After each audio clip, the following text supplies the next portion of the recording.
Two really key concepts. The first is the risk fingerprint. And that's just like your actual fingerprint. It's that the choices that you make, the imprints that you leave on the world, identify you as clearly as a real fingerprint does to a detective.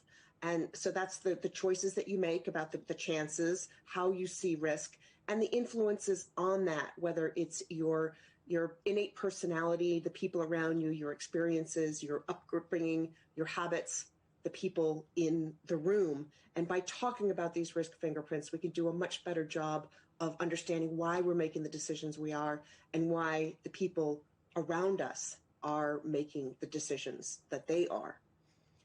And the other key vocabulary word that I think is so important is the gray rhino, which is a way to connect emotionally with the big risks that's in front of you. Picture the horn, the 2-ton thing pawing the ground and snorting and coming your way and giving you a choice to respond to it or not to respond. And that gray rhino is the thing that you're much more likely to take your eye off of than you might think.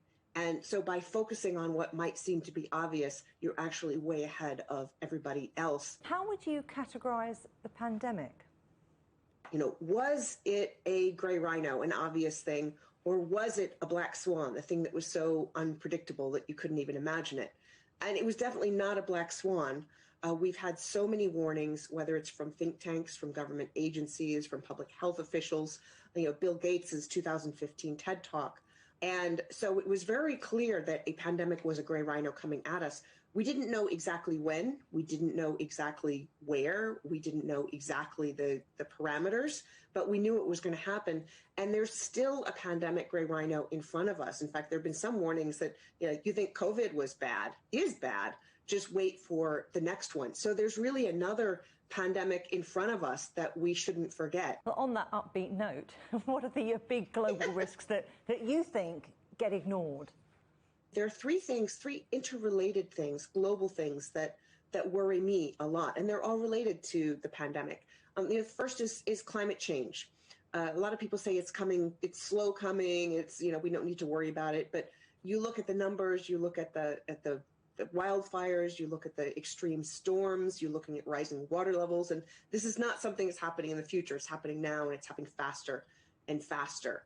And that is very closely related to inequality. A lot of the people who contribute the most to climate change are the ones who are least impacted by it and the ones who can most afford to deal with it if they're impacted. And the people who've contributed the least in terms of greenhouse gases are the most vulnerable and the least able to deal with it. The third gray rhino that I worry about is financial fragilities.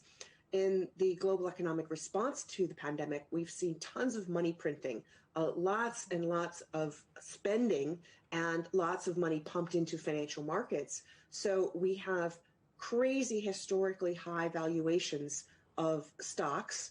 We have high valuations of bonds, increasing real estate valuations.